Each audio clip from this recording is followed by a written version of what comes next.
Welcome to the Fantasy Football Report, Week 10. Excited to be back, be joined by Madison Parkhill again. Madison, how's it going? Doing pretty well. Enjoying a good slate of NFL games, highlighted by Bills Vikings, which are two of my favorite teams and have some of my favorite players. So glad to be here.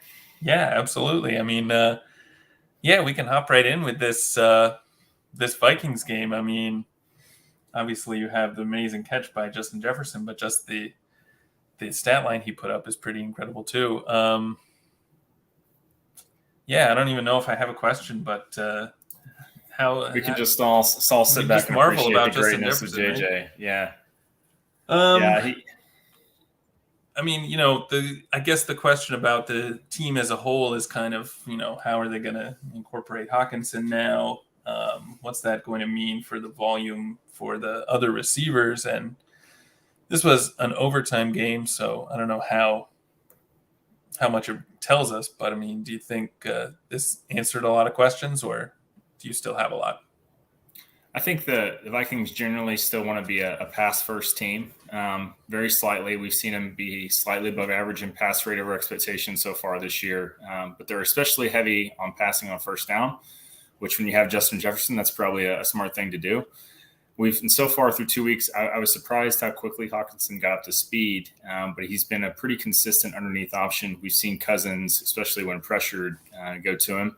So I think those are the type of matchups you'll look forward in the future where, if you expect the Vikings to have to throw and he has some short options, then Hockenson will see a lot of targets. Obviously, Jefferson's still going to get his. It's just who he is. He's that good.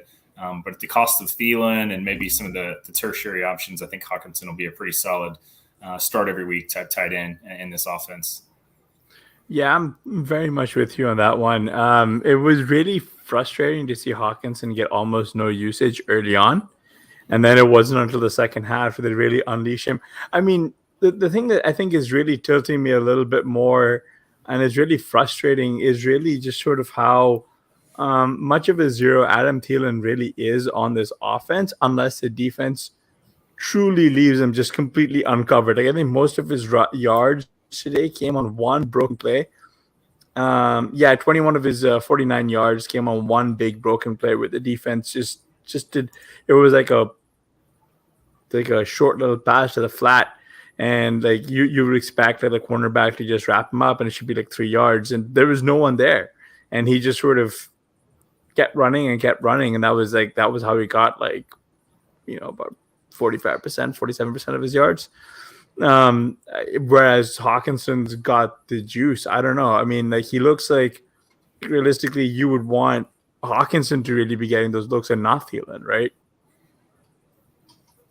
Yeah, I think so. I think Thielen's role is much more of a when they leave a safety over the top of Jefferson, Hockenson on a linebacker, Thielen on a corner. Hockenson seems like the place to go. But if you can get Thielen isolated on a safety or a linebacker, that's kind of where he's at in his career. He's no longer a downfield burner. It's more of a pure slot receiver, which is fine. It's a nice option, but I think the days of elite, Thielen performances, I don't think he's had 100 yards this year. It's been it's much more of the 8-9 yard 8-out type routes, which is useful. But obviously with Hockenson and his yak ability, that's something I'd like to see them feature a little bit more going forward.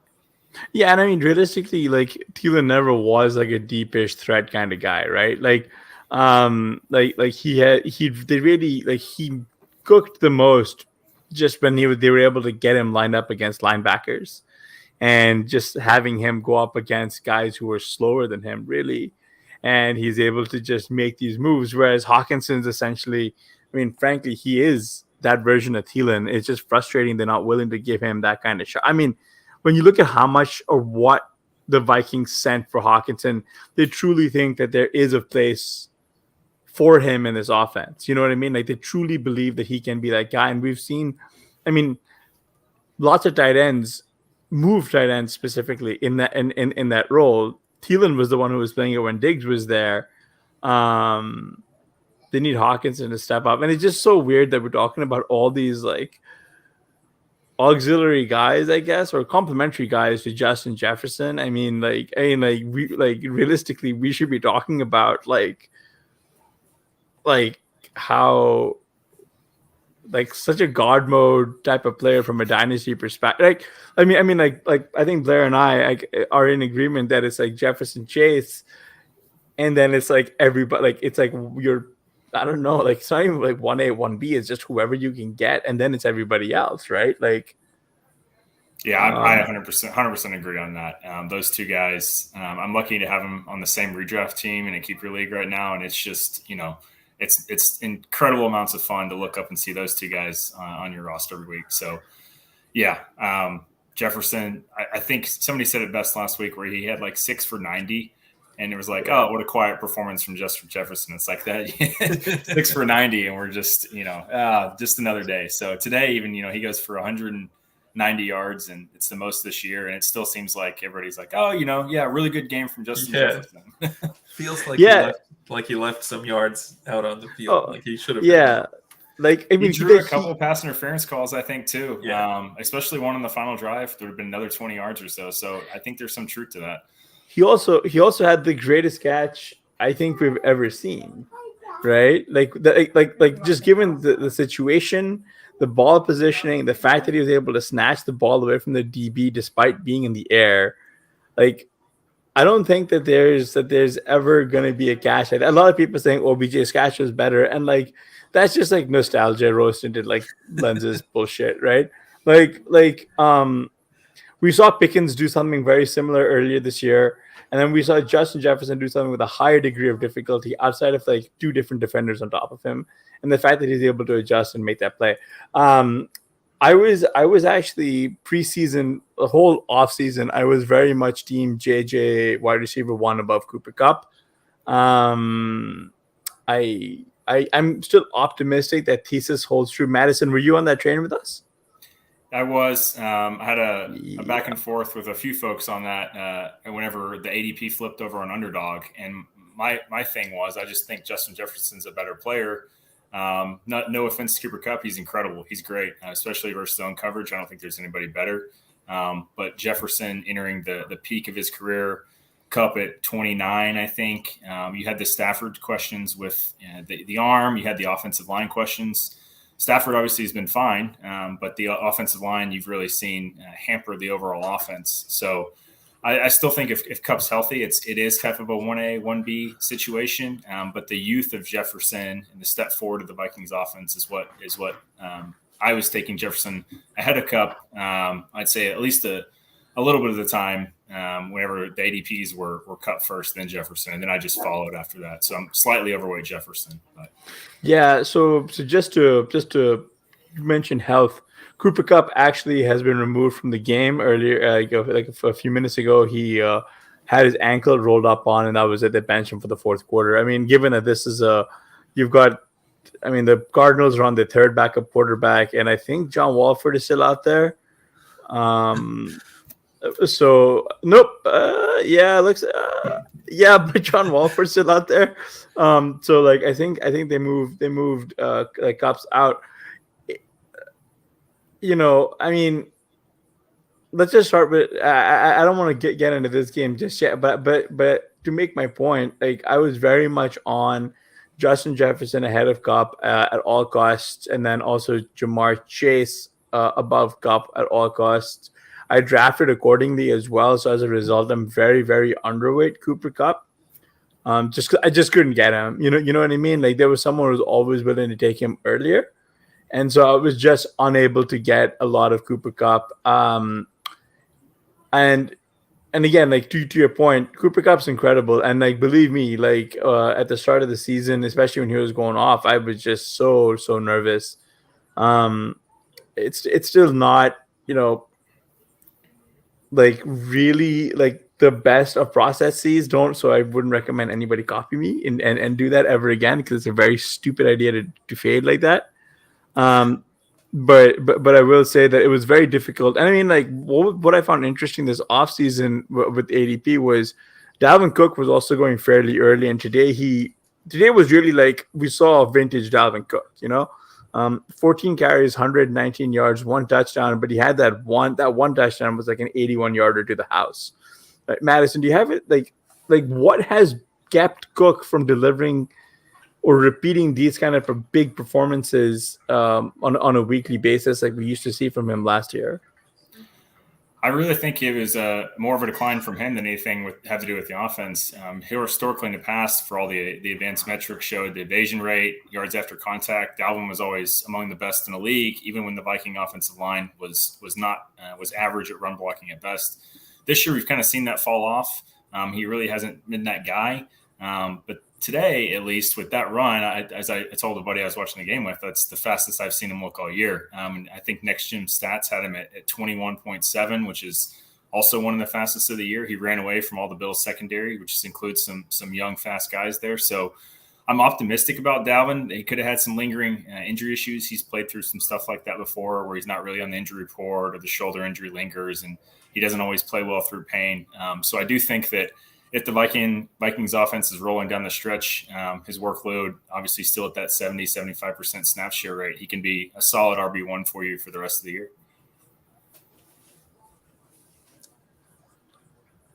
Yeah. That being said, I have no Dalvin Cook really in any league because I was drafting Stephon Diggs there, but I do think he'll be solid for you in redraft the rest of the year. I think with you brought him up. So Stephon Diggs, 12 for 128 on 16 targets. Gabe Davis 693 on 9 targets and a touchdown. Just wanted to get your read here, Josh Allen. There was a lot of concern about that elbow. In your opinion, did he look okay or vintage like Josh Allen, I guess? He looked exactly like normal to me. I'm not an expert on the health status by any means. It seemed like everybody talked about it as more of like a pain management or a small functionality type issue, but I couldn't tell the difference. He looked, he was scrambling. He trucked Eric Kendricks and a few other Viking defenders. Throws were there. I didn't see any accuracy issues from it. Just a couple bad decisions where he didn't see a Vikings defender leading to the picks, especially the first one in the red zone. Was very costly, but he looked very vintage. I'd expect him to be a full go going forward, assuming he didn't suffer any type of setback. Yeah, one interesting thing I noticed about this game is how much they used Singletary the most in terms of rushing. Although Cook got 5 carries, but it seemed like there was some signal with them bringing in Hines that they wanted to mix things up a little. But with Singletary getting all this work, what do you make of this backfield now? I'm not sure. I've had Singletary in a few places most of the year just because his price was very low and the upside of the offense obviously incredibly high. So in best ball, both had Singletary and Cook, and I ended up with Singletary a little bit more in redraft. And the Bills have consistently told us that they don't think Devin Singletary is a great pass-catching options. The advanced metrics back that up. He's been one of the worst, one of the least efficient receivers in the league. But at the same time, you see him out there. He gets targets. He makes guys miss after those on a decent basis. So we really haven't seen, Cook. The part of the theory of Cook was that Cook would do those type of things, and he really hasn't done that. And then Hines, at least so far, hasn't played a huge snap share in games that you would kind of expect him to play a little bit more. When the offense is struggling, they could use a little bit more juice. So I'm not sure. I think the way moving forward is you'd like to have, if you're in a deep league, each of these guys probably deserves to be rostered. In a shallow league, it's kind of a wait and see thing on Cook and Hines. You could see one of them down the stretch being valuable if Singletary was to go down or they cut his snap share. So I think every week is kind of a choose your own adventure path, but we're among all the bye weeks. I think Singletary, you just keep kind of rolling him out there as your RB2 and hoping he runs into a touchdown or two, as he has a couple times this year. Yeah, I've had to start Singletary in a bunch of spots, and it's been really such a ride or die, mostly die experience with him. Because he doesn't get much in the air. He doesn't if you wanted 11 carries for 37 yards, that's just great. But that's not winning you anything. It was nice to see him find Bader today here twice. Josh Allen still led the league in terms of rushing yards on much fewer touches. It's interesting because the Buffalo Bills seem to consider that their biggest need has always been some kind of running back, right? Even today, they elevated Duke Johnson, gave him 2 touches, and there was nothing. So yeah, it's just. I mean, the one thing that I will say about the Bills and what makes them interesting is the fact that they're very rightly prioritizing getting the ball in space to playmakers, right? Mm-hmm. Like today was a fairly heavy usage day for guys like Isaiah McKenzie and Dawson Knox too, and this was when they were leading. Madison, just wanted to get your thoughts. Like, do you think that they should be prioritizing establishing the run a little bit more? I expected a little bit more today, and they seem like they kind of started with Singletary, and they've done this in some past weeks where they'll ride Singletary. It seems like when teams come out in those 2 high shells, and then as soon as they go down, the defense brings the safety down one time. Allen checks out of it, and it's just after that it's all go. It's Josh Allen time. We're not going to run the ball anymore. We're not going to waste any time, and so I mean it's hard to argue with the results. They continue to put up points almost every week. Obviously, they have Diggs, they have Gabe, Knox, McKenzie, like you said. I think Odell, if I was going to choose a team for him to go to, I think that's the most likely candidate. So I think, yeah, I mean, when you have Josh Allen, throw the ball as much as you can unless you have a lead, and then you can run to win at the end. Kind of an ideal analytical mindset that the Bills are lucky enough to have a quarterback who can do that in a supporting cast that allows it as well. So no, I don't think so. Just throw it. And then when you see those 2 high shells, if you want to run efficiently out of it, I think that makes a lot of sense. And that's kind of what we've seen the Bills do so far.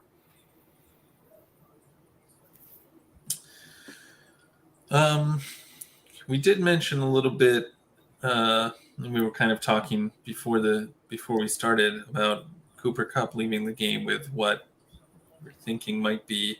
people are thinking might be a high ankle sprain. I mean, obviously, if he is out for an extended period of time, the Rams basically have no other offense. Is there some way you'd be looking to play this team in the absence of Kupp? Personally, no. I guess if you have a running back, I know I saw Henderson scored today. Haven't watched much of this game, but if you have one of the running backs up around a 60-70% snap share, then I think that makes some sense as bye week fill in, low end flex play. But they can't pass block. They don't have receivers that can beat man coverage, and that's just going to continue to hamper the offense. We've seen McVay really slow the pace down, really ease off the passing pedal, just try to shorten the game, unfortunately. So no, I don't really think so. I think it's without him, they're really in a tough spot. I guess I was gonna ask just a little bit to do here with the running backs.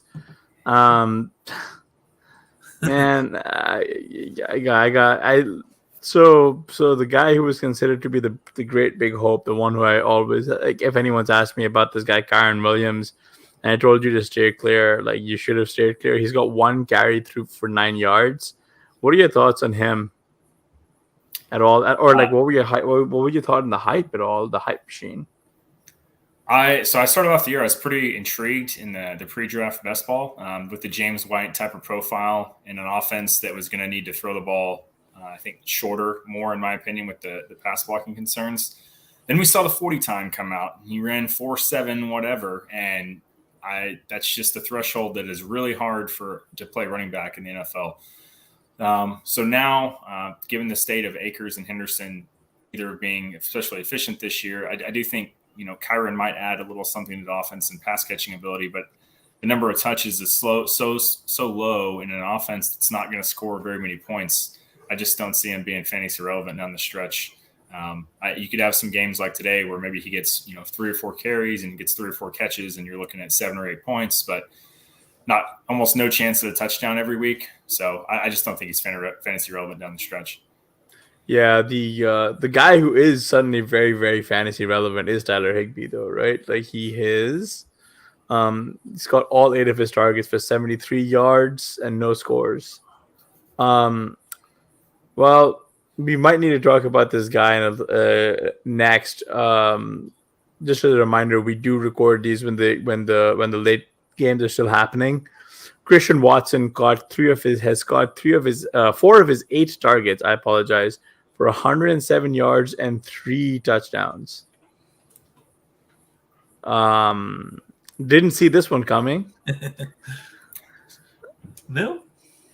So I saw the first one. Looked like the pure MVS roll where Rodgers just throws it, drops it right into him, touchdown. Then I saw him drop another one, which is kind of he's really stepping into. He's turning into MVS, a 1-for-1 replacement for MVS. This is who he is, right? This is who he is. This is who they thought they'd be getting. Right. Boom bust, size, speed specimen. He's not going to win versus any other route other than go routes and, crossing routes. But when he's lined up in spots like that, that's useful. It can happen. So I think reading back to the start of the year, I might have been you, Blair. Somebody at RotoViz wrote an article calling him the type of prospect that if you're wrong on, you're really wrong on. And we haven't seen that so far this year, but the physical talent is undeniable, I think. So if he does figure out how to run routes, that sounds like something Connor would say. Yeah. The thing with him versus Dobbs is it was mostly like a cost thing in the real draft, right? Like because the backers have been exceptionally bad at scouting. Oh man, they just showed a graphic on TV where like he had like 88 yards to his first 4 games or whatever healthy, and like he's just like got more than that this one game. Again, this is not what you want out of a second round prospect. Like the Packers and you're a Vikings fan, so you would probably know this better than anybody else. The Packers have really done a really good job of just like really wasting Aaron Rodgers' prime. We talk a lot about that here, but it's not been more evident than the malfeasance that they've committed by simply not picking up or drafting any early round wide receivers. I guess the reason I'm bringing up Watson is, do you think this is a start of something, or do you think this is like just a flash in the pan, one-off performance? Because I'm very much leaning to the latter. I'd say that's probably my lean, but I wouldn't say strongly on that take. We've seen MVS have, 1 out of every 3 or 4 games go off, and I think Watson can do that. I don't know. Blair would probably know better than I. I usually tail him on the rookies and prospects. So Blair, what do you think? I mean, the problem with Watson is that he wasn't. Like, he was athletic, but he wasn't a super productive receiver in college, and that's playing at an FCS school, right? So that's, I think, a major red flag, and kind of points to him having the sort of role that you're talking about, the MVS type role, where, he'll have this kind of game once or twice a season. Because, the guys who can turn this into something sustainable, usually we've seen them do it in college. So right. Yeah, for that reason, I'm with you. I lean that this is more noise than signal. Yeah, I mean, one can basically very easily argue that he's better in best ball, right? Like, it's like the really shitty cliche there. I think he actually cracked. Yeah, he's cracked one of our lineups in one of our FFPC teams. Somehow this is, and I'm not even, I don't understand it. I'm not going to bother to understand it. This is a team that has only 2 quarterbacks. They are Kirk Cousins and Trey Lance. So that wasn't a good idea, right? And somehow it's actually contending to potentially make a move for the next week. We have Kirk Cousins, Justin Jefferson, TJ Hawkinson's on this team. We just knew all these things in the preseason. Christian Watson's on this team. The stars are all here. We're making a push. Somehow I don't understand it. North team. Yeah, but yeah, I mean, I'm definitely with you guys. This is such a streaky profile, just from a true start and start sit standpoint, and it's also very difficult because I'll be honest, Watson today has just made his living on like a handful of very, very long catches. like full disclosure, I'm on the Aaron Rodgers under passing yards, and it's a very, very legitimate sweat right now. And especially, we're probably going to lose it in overtime, mostly because of Christian Watson doing this, right? Like just on a handful of catches, like just going off. Whereas despite Aaron Jones going off 19 carries, 115 yards and a touchdown, also catching two both of his targets for 18 yards, scores. This is kind of the guy who people expected Aaron Jones to be. Madison, do you really think this is like is Jones unleashed like Dalvin as well? Like in your opinion, do you think that he's like we're back? He's another tough one. I think he is the same player. I haven't seen the drop off from Aaron Jones this year in any of the advanced metrics. He seemed like he's still solid. The issue is, again, the overall state of the offense more than it is anything to do with Jones himself. So if they can get a little bit more consistency in a Rodgers in the passing game, I think Jones does have a similar upside to what he started the year with, probably a little bit less. But again, you can always have the long Aaron Jones touchdown that saves you. So, I mean, he's a start every week type of guy. I know they have a decent schedule in the playoffs. So yeah, it's somebody that you're going to continue to start and every week. And if he scores a long touchdown, you're going to be feeling great about it. If you don't, you're going to have some struggles where you have those 8-9 carry games with just a few catches. But yeah, overall, I think he's still a solid option. Yeah, he's only got 2 targets so far in this game, and obviously, part of that is just a function of they're not letting Rodgers throw at all, dude. Well, yeah.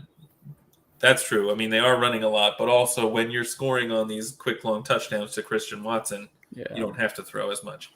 But, I mean, yeah, definitely. They're, 19 carries for Aaron Jones, 13 for Dylan.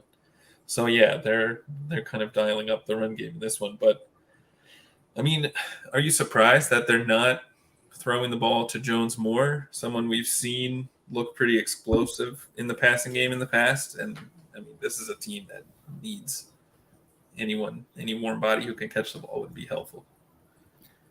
I think they want to. It's more of a question of I'm not sure whether I believe this, but I think the Packers don't think he can be a bell cow type of guy without getting injured. And we've kind of seen that in the past where he's had ankle issues pop up anytime they coming off large touch games. So I think that's the issue. They want to be a run-first team. They're going to play slow, so all of that limits volume. And then adding on the fact that he's not a full-time bell cow, it just kind of caps the receiving a little bit. If Dylan was more efficient as a rusher this year, he's really struggled. Then I think we might have a little bit more of the Aaron Jones passing game work with both of them on the field. But Dylan is just nothing on breakaway runs. It's just full grinded out for 3.5, 4 yards. So yeah. On the other hand, CeeDee Lamb is finally doing CeeDee Lamb things. Got 10 of his 13 targets so far for 135 yards and 2 touchdowns. And then Tony Pollard is doing Tony Pollard things, 19 carries, 91 yards and a score. So Tony Pollard is going to be back into a pumpkin, right? When his Zeke is back, or do you expect him to do you expect him to be a viable every day or every week RB2? I don't think he's a pumpkin, but every week RB2 is also a little bit of a stretch. I think he's fine. Definitely as an RB3 flex play, he's fine. As RB2, he's fine if you have a good receiver core and a good team around him, which hopefully a lot of us do. I know I have Pollard on a team where I have A.J. Brown, Justin Jefferson, so he's my RB2, and it's fine. Don't mind that at all, especially when you get weeks like this with Zeke out. But we know Zeke's going to come back. He's going to get those, 10 to 15 touches. Pollard's going to get around, 10 to 12. They're going to continue to split work. But the Cowboys' offense with Dak is very effective. They're very efficient usually. So I think he's somebody that you're never worried about rolling him out there. You're just not overly excited about it on the weeks that Zeke is healthy, in my opinion. Yeah, that sounds right. I think that's probably right. I mean, Pollard, he's looked good the last few weeks. Before Zeke got hurt, he and Zeke were about equal in efficiency. So even though, whenever Pollard touches the ball and you watch him, he looks a lot more explosive. than Zeke does. It hasn't quite shown up in the numbers, but if you're watching the games, like there's no question that he looks better. So, yeah, I mean, hopefully now that he's actually got a chance to kind of prove it and put some numbers behind it, they'll let him continue to get this work. But yeah, I mean, all signals from the team are that they want to go back to Zeke anyway. So. It just seems like the breakaway run percentage is the main difference. I think Zeke's looked okay this year, better than last year, and he's getting to the second level some occasionally and finishing runs. He just doesn't have the ability to break off the long touchdown. Yeah. And so a lot of times, that's the difference between a David Montgomery type player and a Jonathan Taylor type player, and that's just night and day, unfortunately for Zeke. So. Speaking of guys who cannot get that long run off anymore, DeAndre Swift, 6 carries, 6 yards, 1 touchdown. Caught one of his 3 targets for 6 yards. Man, this is like looking like a very much gone year for Swift, right? Like, can you bench him? Because I started him. The Swift usage to me is the most tilting thing in the last few weeks. If he's not healthy, don't play him. Your team is not competitive. You're 2-6, 3-6 after today. But if he's not healthy, or he's only healthy enough to split reps with Craig Reynolds and Justin Jackson, then sit him and wait till he's healthy. If he is healthy, then he needs more than 6 touches or whatever he had today. I think last week it was like 10 snaps. So it's an A or B type of situation here. Don't middle it like the Lions are doing. But if that's what the coaching staff has decided they're going to do, it's up to us to try to react to that. So personally, I don't see how you bench Swift unless you have a really great third running back you're really excited to start. I think Swift versus Pollard is an interesting conversation right now. But I mean, it's hard to put Swift on your bench any single week, just given the upside that the Lions get down and he got the pass work. We've seen this story play out many times. So. Yeah. I mean, even today it wasn't great, but he got the touchdown. Like yardage was a disaster, but at least you get those 6 points, so it doesn't completely destroy your team. But yeah, I hear you. Like even last week, I was in a situation where trying to decide to start Swift, and I knew he wasn't going to play a lot. I knew he was going to be limited, but still, it's like, well, come on, it's DeAndre Swift. He could still get 100 yards or something. So yeah, on like the 1 or 2 touches, right? Yeah. Welcome to Clown Town, population us, man. That's right. What did you guys think about the Justin Fields? I've probably missed it the last week or two, but I'm sure you guys have talked about it. Is this sustainable? Are we going to see this the rest of the year? I don't know. He just 2 weeks seems in a row now, man. Right? Yeah, 3 weeks in a row. Many weeks in a row.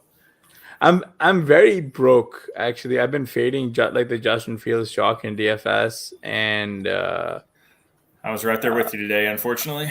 I mean, look, man, it's great if you don't like money, right? It's a really great. I faded him last week. I think I came in like bottom 5th percentile. Faded him this week, bottom 25th percentile. So not bad. We're making our way back there. Still got a long way to go before I'm in cash anywhere. But there's a very real possibility I'll be bankrupt before I ever in cash again. So I mean, I don't know what to do. Yeah, I mean, I think it is sustainable, and his schedule coming up is not particularly difficult. Right. They go play at Atlanta next week, and then at the Jets, and then Green Bay at home before the bye. I don't know if any of those teams are really threatening to him. Like, obviously, he's not going to have to throw a ton against Atlanta, maybe, but who cares about that? Well, that was the story I told myself today with the Lions. Yeah. And I looked up, and he had the 4th most quarterback rushing yards in any game in NFL history. I'm not sure. I think it's sustainable to this extent. I think he's running extremely hot on touchdowns and stuff around the red zone. That should regress. That's the thing I wanted to push back a little bit on. I know you said he should regress, but Khalil Herbert got hurt Do you see them increasing more usage to Montgomery? They're like really a lot of this is coming because like Montgomery isn't as explosive as he should be, right? Yeah, I think that's true.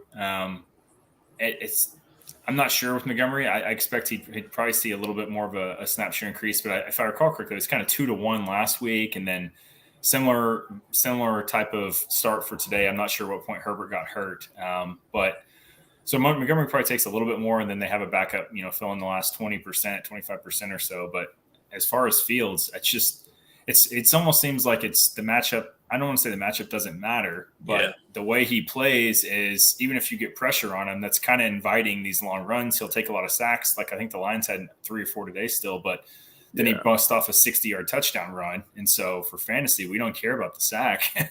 Right. So it's almost like even defenses like the Jets where you'd expect them to get some pressure and it'd be a lower scoring game. Fields could easily just break one long run. And I mean, there you are. So I think pricing for DFS will be interesting. He's probably going to hit 7K on DraftKings next week. So we're going to start getting up to that elite QB1. You're up there with, Lamar and the guys. So pricing might take care of it for us on DFS, but I don't know. Will our wallet survive to get there? There's that. Like I'm very close to just shoving all in on these like the Sunday night slate, and then if I lose, if I start bricking that, going all in on the second quarter slate, like just very very close to making those compounding mistakes. Where would you have Fields ranked, either like redraft next year or in Dynasty at this point? In terms of wherever for redraft next year. Wherever the last dual threat quarterback is taken, I want Fields right after that. So behind Mahomes, behind Allen, behind Hurts, probably right there with Kyler for me. But probably ahead of I don't know about Burrow. Burrow might be the exception to the rule there, but ahead of Dak, ahead of Herbert. So maybe a round before those guys, but at least a round after the Lamar and Allen and Mahomes and those type of guys, I'd say. Yeah. I think I'd be in on Herbert a lot more next season. I think he's going to go QB9 next year, and I think I'm going to be very in on that price. Mostly because the O-line won't be magically fixed, but hopefully Keenan and Mike Williams will be healthy. I mean, like keep in mind he's doing this without most of those guys, right? So yeah, but we can get to that later because I wanted to talk to you a little bit about another early round. You brought up Kyler, so this is a very good opportunity to actually bring this back around to this team that we all love to hate, the Cardinals, who unleashed James Conner today, 21 carries, 69 yards, 2 touchdowns, and then also caught 3 of his 3 targets for 17 yards. So on the bright side, Rondale Moore is pretty much unleashed. 13 targets, nine catches for 94 yards. Do you think that James Conner is going to be this is going to be a really run first heavy iteration of the Cardinals going forward, especially given that Kyler is now dealing with that hammy issue? I think it's likely. I think Connor, shout out to Ben Gretsch, talked about it last week where he had seen kind of a bell cow return. Yeah. Unfortunately for our guy Eno. But I think as long as he's healthy, the Connor will be that. And I think they do want to run the ball effectively there. They don't have a great offensive line. They don't have great weapons until Hollywood's back. Obviously, Rondale is a good player underneath in the slot, and Hopkins is good. But if Kyler's limited, I think the run they will try to run the ball as much as they can, especially early in games while it's close, especially when Connor's effective like he's been in the past. So we'll see. I guess the health of Kyler really is the biggest question of that. If they get Kyler and Hollywood back in a week or two, then I think it's going to be hard pressed to just turn around and hand it to James Conner when you have those 3 guys. But if they're out or limited for a longer period of time, we could see a nice stretch here for James Conner. Yeah. I mean, I think the big difference between Connor this year and Connor last year is like the opportunity cost and price. like where you had to draft and where you just had to swallow and like hold your nose and take him. It's been largely disappointing. But to be fair, so has literally every other Arizona Cardinal not named Marquise Brown. But even then, he got hurt. So, speaking of other disappointing running backs he had to take early, Jonathan Taylor today carried the ball 22 times for 147 yards and a score. He also caught both of his targets for 16 yards. So Madison, so Jeff Saturday and the boys, they did it, man. They came out and they beat the Raiders on the road. Raiders slumped pretty badly here. So I guess my question is, Jonathan Taylor, looks like his health issues are behind him. Do we see him actually start coming on down here, especially down the stretch? And is he going to be? Do we get to see a lot more of the Jonathan Taylor of old? I think so. I think that JT is obviously one of the most talented players in the league when he's healthy. They're going to attempt to establish the run with Jeff Saturday at head coach, especially if you have Matt Ryan there, more of the game manager type environment going on for him. I think so. I think JT's floor should be slightly higher too with Hines gone. Maybe he sees some more of the third down work. I know they have Zach Moss and a few others there. We'll see what those guys factor in, but they're all much, much less talented than JT. I think the biggest question is the same as the question we had entering the year is what's the ceiling on the Colts offense? Is this an offense that can consistently score points? So if you don't have the long Taylor runs, what does that look like for him? So I think he continues to be kind of a low-end RB1 where you have some disappointing RB2, low-end RB2 type performances, but then you also have days like today where he can potentially win you the week on one run. So will be interesting to see down the stretch, especially with obviously is Jeff Saturday and the boys, as you put it, see what they coach up for the rest of the way. Mm-hmm. But, I mean, yeah, but something has to be said for the fact that like these guys just sort of walked in here and beat an NFL head coach and Josh McDaniel, right? Like, do you think that like McDaniel should be fired? I mean, is Josh McDaniels an NFL head coach? Is my question for that. Yeah, I've seen no evidence of that. Yeah, but like Jeff, like the only experience Jeff Saturday had was like coaching high school. Like I thought it was a little bit overblown for that, just because you have the rest of the coaching staff in place. Saturday is going to come in, do the leader of men routine, which I think he's actually pretty well qualified for that. So as long as he's going in and delegating early on to the guys who've been there, who know the personnel, who know the schemes and all that. I mean, obviously it was disrespectful, but in terms of like what it actually means for the Colts, I didn't factor it in too much. So you didn't hear anything from the players really about it. They all, they said it was weird and unfortunate, but there wasn't anything like, oh, we're not going to play hard for this guy. Who is this guy? He's a Hall of Famer. So that's true. He has some street cred. So it probably shows, I mean, this proves more kind of what Madison was getting at, is that we kind of overrate how important head coaches really are for team success. I don't know, man. At least in on any given Sunday. Right. I mean, on any small sample, it's a bad team that they're playing against. They have a decently talented team. So yeah.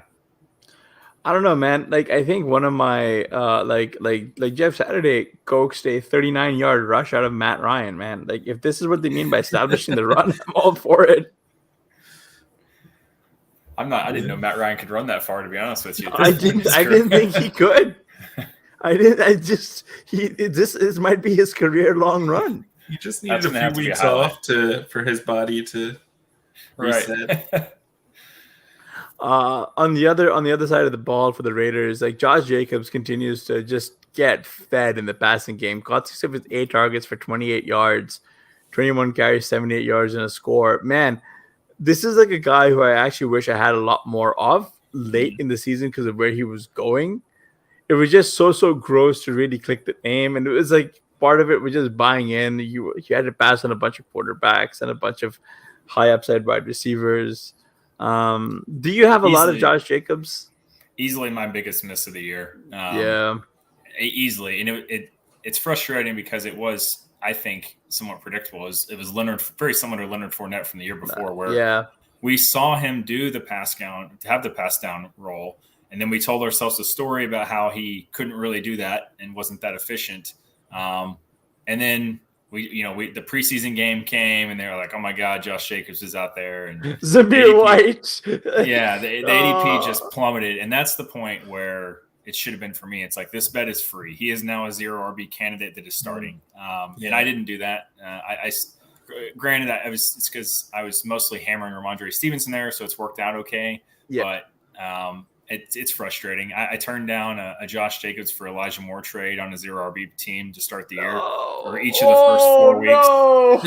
For each of the first 4 weeks. So that's been a pretty huge mistake. I do think Sean's written and I think we've looked at the schedule on him. He does have a relatively tough schedule coming up, but the floor obviously is just so high with the passing down work that he's getting. Yeah, it's just I mean, that's a tough trade loss to take, or just not hit accept on. The one that I did accept was Tyreek Hill for Javonte Williams, and then I watched that Javonte Williams got hurt on Thursday night, and then I was like, oh, it'll be fine. And now Tyreek Hill is being ranked as the consensus wide receiver 1, and I'm like, that's how you lose fantasy leagues. That's a trade that'll lose your fantasy league. Never trade for running backs. You gotta turn in your 0 RB card there. I have to. it was also a shallow league, right? So 5-man benches, 10-team league. It's like I could get away with this. I've made that mistake in the past. You look at your receivers, you're like, I have 5 great receivers, and you trade one, and then another one gets hurt, and you're like, I've quickly lost all semblance of what I started with. So like it's a tough scene there. And again, maybe the Elijah Moore for Josh Jacobs trade in hindsight is like one of those that you just sort of wish you'd hit snap accept on, because the usage concerns there for Elijah Moore were right there. Yeah, it was by week 3 or 4 is when I was like, okay, maybe this offense is just that bad. But at the same time, Elijah Moore, everything screamed that he was going to be a classic second-year breakout wide receiver before the season. Oh God, yes. He didn't have another teammate high on the list. He had looked PFF charted him highly, all the target per route run stuff, yards per route run. He smashed. He did this with multiple different quarterbacks, all of that, without even factoring any possible step forward for Zach Wilson. So, knowing the profile of that, the upside of that is not something I was willing to give up on. I mean, he easily could be having the Chris Olave type season or the Garrett Wilson season. I firmly believe that. I think he's talented. I'm excited about him going to the slot. I think that can help him a little bit. But the bigger difference is just that, hey, Josh Jacobs is a low-end RB1, and you trade your high-upside wide receiver 3 for a low-end RB1. That's the thing you do. And so that was more of my stake, I think, is on Jacobs than Elijah Moore. At least we'll see. It could be a bad rest of the year for Moore, and, just may not be the guy we thought he was. No, I'm just optimistic on Moore as a player. It's just so hard to believe that guy who we saw last year just doesn't exist anymore. I'm not willing to believe that. I am optimistic, you said, about this. All this talk about them moving him to the slot, I think that's going to be a net positive, hopefully, for Moore. He did a lot of his damage out of there in college, and so we should be hopefully seeing some of that. Just another game that I did want to get some of your takes on. I mean, you mentioned Chris Olave, but on the other side of that ball, we saw George Pickens. He's starting to really come in on his own. I mean, we're still waiting on like the true explosion. Offensive explosion there in Pittsburgh here. Do you think it's coming at any point? I personally don't think so. I like Pickens as a prospect, but I think that there are a lot of mouths to feed there on offense that's pretty limited. I know they have a nice schedule coming up. They played a really tough schedule so far, so that would be the argument for him, is that you get the late season rookie push combined with a softer schedule.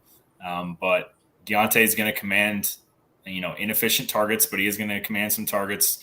Freiermuth will command some red zone targets. Obviously, they're still going to split the work between Najee and Warren. So I think days like today are kind of what you're looking for with Pickens, where he gets a short touchdown. And then I do think he has the occasional boom bust long reception in him. That's kind of what he's profiled as so far. So, I don't hate him. Not somebody I want to start every week, but as a bye week fill in, or if in a really great matchup or something, and then potentially as a cheaper option in DFS. That's kind of where I see him going forward. Yeah, they play Cincinnati at home next week, so it'll be really interesting to see what this team looks like when they're maybe forced to throw a little bit more. But I pretty much agree that there's a lot. There are actually a lot of weapons here, and a quarterback that maybe isn't at the level to get them the ball enough times or in enough good situations to where you need them to pay off. But Pickens has shown a lot of flashes this year, so I'm pretty excited for what he's going to end up being. Maybe not this year, but I'm excited for next year certainly. And even we should probably get 10th 11th round George Pickens next year in best ball, and that's something I'll be interested in, especially if you have Deontay going in the 6th round or something like that. I think we could. That's a bet that I think is worth making some. Yeah, I just have a weird fear that people are going to be like I think you could see like Deontay going in the 6th and then like Pickens going in the 7th. I think that you could see that happening. Even if it's just Pickett, or do you think they have to take a quarterback like a Bryce Young? No, even with Pickett. I'll be surprised. But I guess you could look at Lockett and Metcalf this year and make the argument that if they're both that talented, it's not too far off from that. With horrible expectations for the offense. So yeah, and who do you prefer in that case? Deontay still. Probably. Deontay still, yeah, but I want both. I'm taking Pickens all day, baby. I know you are. The second year receiver trend is definitely your calling card. But no, Deontay is good, right? Like I still think he's. It's just I think you are just going to take whoever you can get. You'd probably want one of the two. I think the mistake that I made this year was just not trying to get one or get more exposure to Metcalf and or Lockett at where I could get him.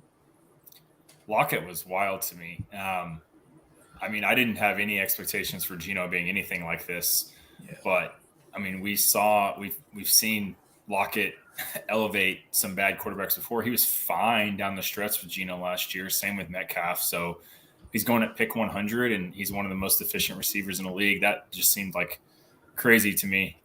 Metcalf, I had a little bit of. He was one of those guys whose ADP you'd look up and you're like, how is his ADP still this high? Every time I'm drafting, he's going 12 spots past ADP.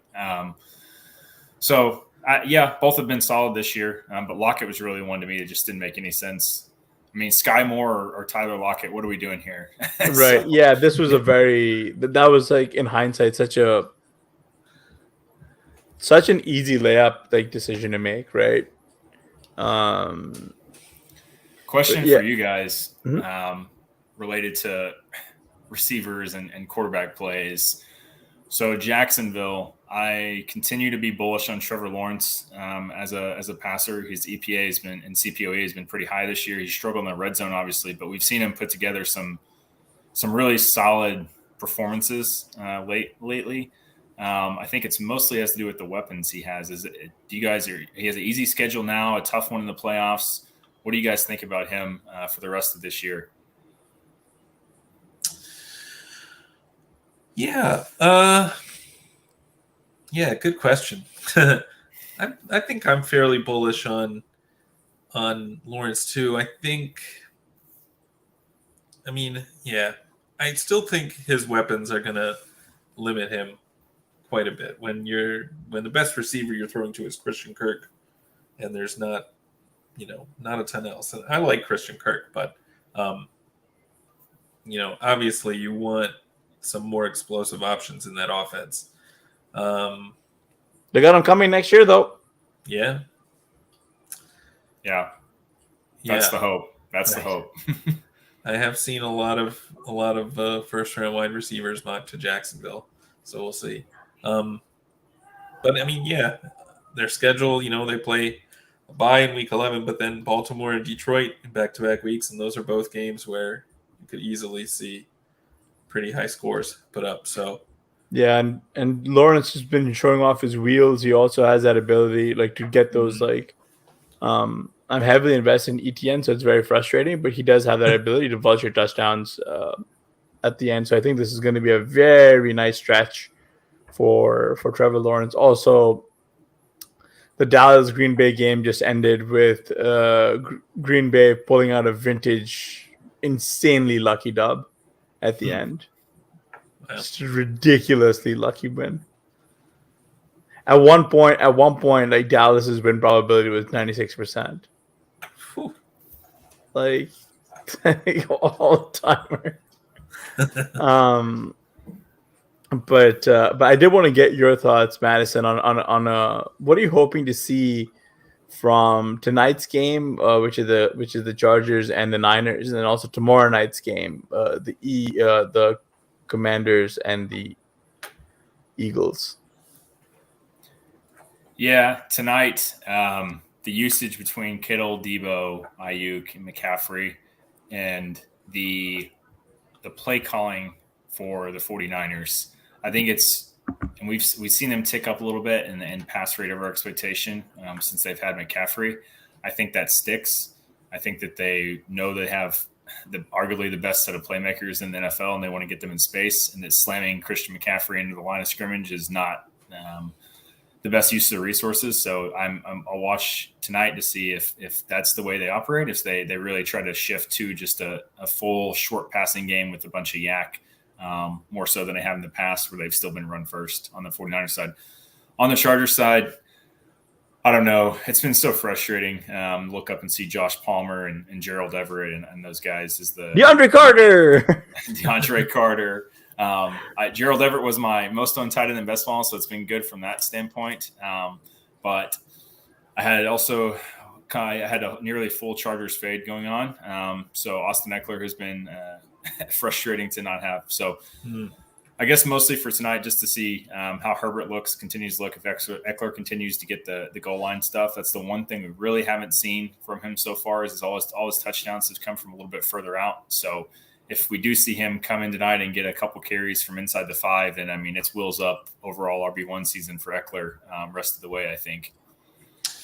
Yeah, I was just about to say one thing I kind of would like to see is like maybe they use Eckler as a receiver more and they get Isaiah Spiller in, get him some touches, which would be pretty interesting. But obviously that goal line work for Eckler too would be pretty big.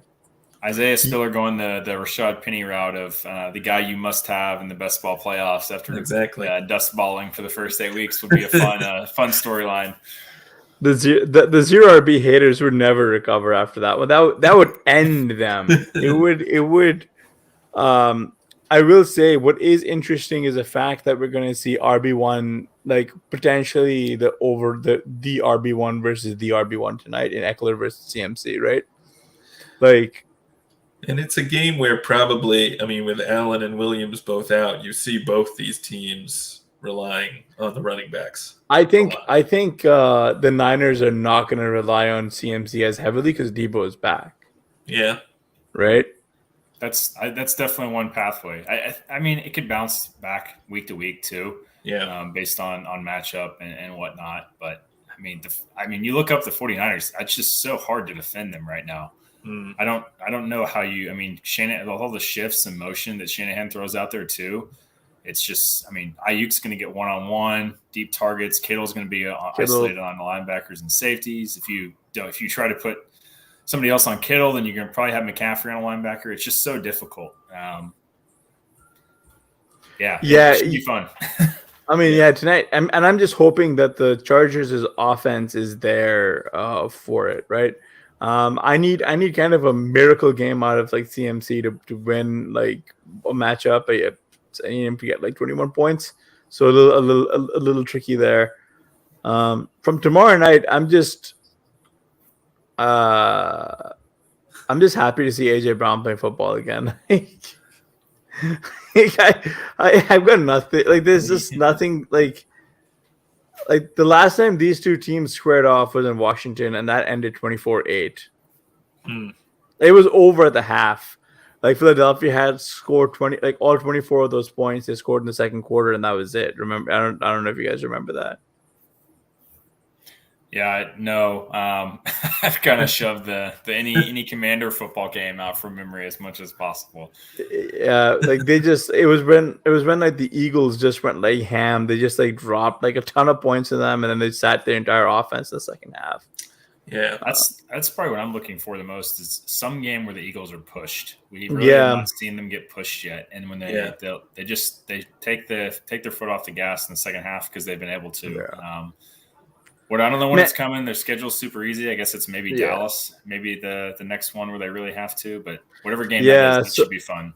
So that won't happen until like Christmas Eve. Oh, cool. All right. Okay. So here's the Eagles' schedule for the rest of the season: hosting the Commanders, at the Colts, hosting the Packers, hosting the Titans, at the Giants, at the Bears. Bears could be Bears, but that's not until week 15 though. So kind of wild.